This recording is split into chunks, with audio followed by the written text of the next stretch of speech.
My name is Sue Polansky. I live in Lexington, Massachusetts, and I am a fabric collage artist. I'm also a mixed media artist. I had a vivid imagination, and I just kept myself amused with all the things that were there and invented stories.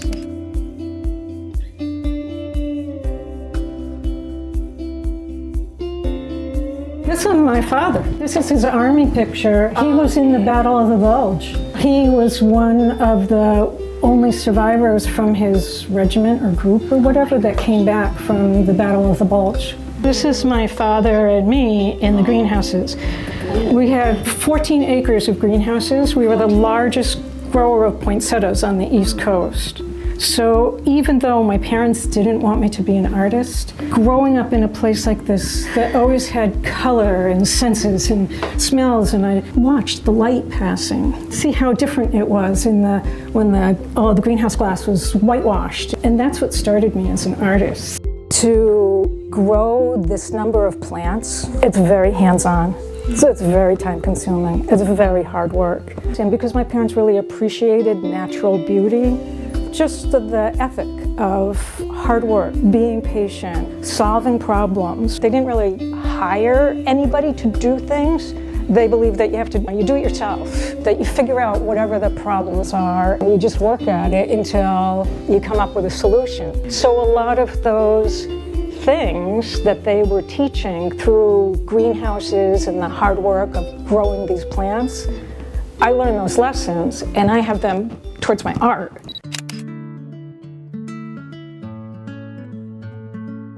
Yeah, these are like all of the different tools that I have for different types of things. These are all like needles and pins, and then I have things for drawing. These are my colors that I work with. Each one of these drawers has different colors. And when I'm making something, I think to myself, I want a blue that's like crisp winter. It's really like very fresh. That has a blue fabric in my mind. Like I know what I would look for. Yeah. Or how about when you wake up in like a misty summer day? That has a different feel to it. I can pick a fabric that feels like that to me. I started it because I saw an article in the paper and I heard a lot of news stories about a tragedy that happened in Pennsylvania Amish country.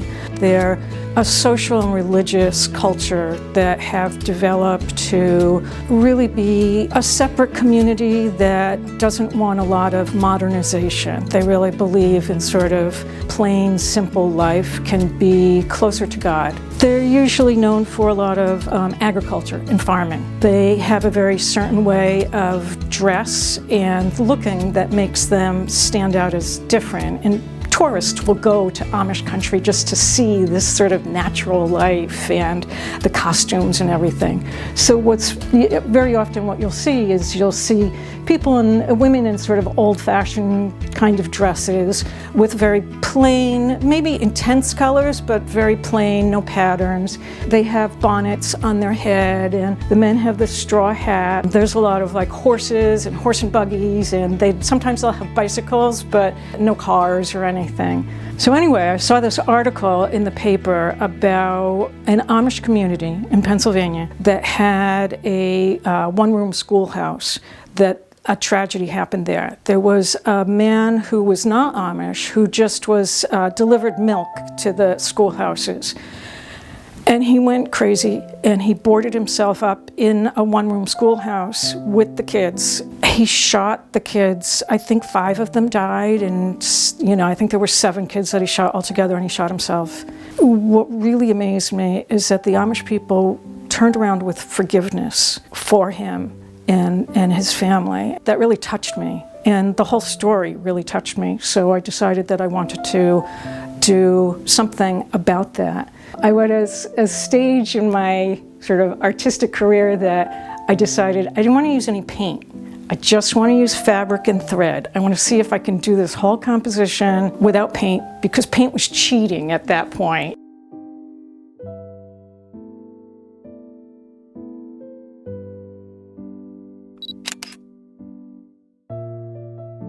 My first name for the piece was called Finding Joy, but then there was a political party here that decided their slogan was going to be Finding Joy, and it was like, oh, they took my title, I have to think of a new one. But I like the Edge of Infinity. I like the title. Titles are really important to me to help introduce the work to somebody.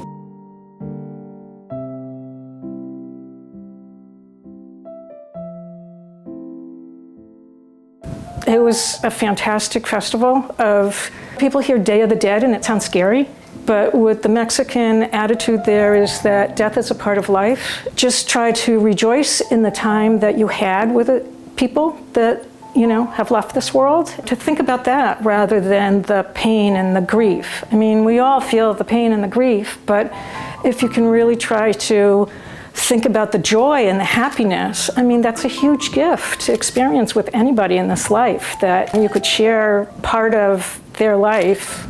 I love that feeling, and that the fact that they will go to a cemetery and have a picnic, and they bring musicians, and they have flags and flowers are all over the place. It's crazy, because they're thinking about the joy of the people that they had experienced in their life. I think that was a huge lesson for me, even after experience of grief, that there can be happiness that goes along with it. And I realized that my artwork was trying to help me push against that wall of grief, that I had joy and happiness and brightness and color inside me, and I could use my art to help push against the edges. So I think something that's really interesting about that quilt is that there's a very dark black rim around the whole edge. That's the batting of the quilt. A quilt usually has a top layer, the fluffy stuff inside that gives it a little dimension, that's called the batting, and then it has a backing layer. In this quilt, I have the batting exposed, and I also have the backing exposed, which in almost every quilt, you don't see that. You don't see the batting and the backing, because that's sort of the ingredients you hide, people just want to see that top layer. But I've exposed what I'm feeling in my insides. I'm exposing that to everybody.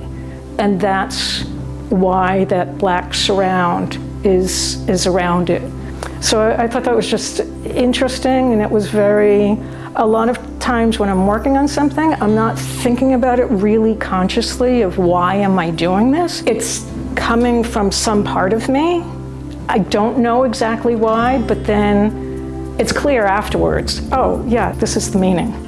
There is a very hard edge between life and death.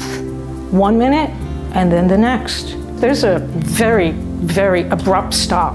It does go on forever, but then again, people's lives can go on forever if you have inspired somebody, if you've taught somebody, if you've interacted with somebody in some way. You are carrying on your own existence because you've made ripples in the pond that go out and out and out. It was really important for me to get this out into public, because there's a lot of people that have dealt with incredible grief, sadness, losing someone that they just are so brokenhearted about.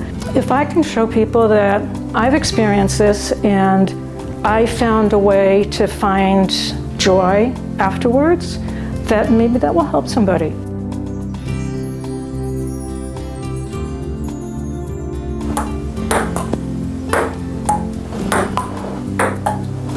Better than I am. Sue sees the world as she sees beauty in everything. She just ends up with idea after idea after idea. She always jokes when we're taking a drive. We usually go out for coffee around 2 o'clock in the afternoon. She's always like, "Don't laugh, but I have another idea."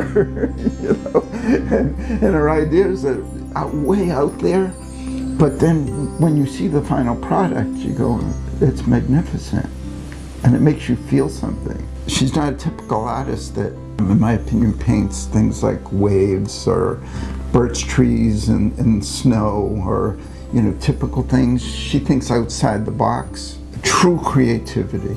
Willing to take risks where many artists are not willing to take risks.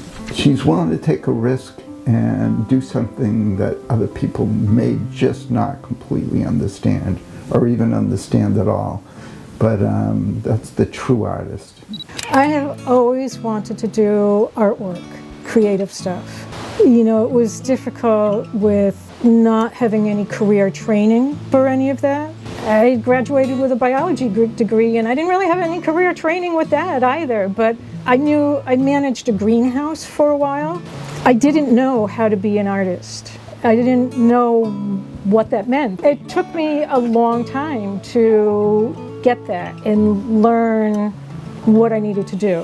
He's been so supportive my entire time that I've known him. He's always tried to free me up to do, because he knows that's my passion, is really just want to do artwork. But the time is, everything that I do, it takes so long, and when you're a mother or a caretaker, you don't have time like that to just pour into a project. So I would do little bits and pieces, and it's because I was persistent in that desire of wanting to do artwork that I've accumulated a body of work, enough pieces. Like some people will do 30 pieces a year. I don't do that, I don't have that, but the pieces that I do are really good. If I have to say so myself, I just put my heart into it, and whatever time I have, you know, I'll use that time for the art. We've collected so many stories, and then so much of it just leads to art. I'm just fortunate that we've had so many adventures. And whether we plan the adventures or not, or it's just the type of people we are, that we say yes to things, and then when you say yes, you don't know what's going to happen sometimes, but you're opening yourself to, okay, whatever happens, good or bad, we can deal with it, and like, we'll make it an experience to remember.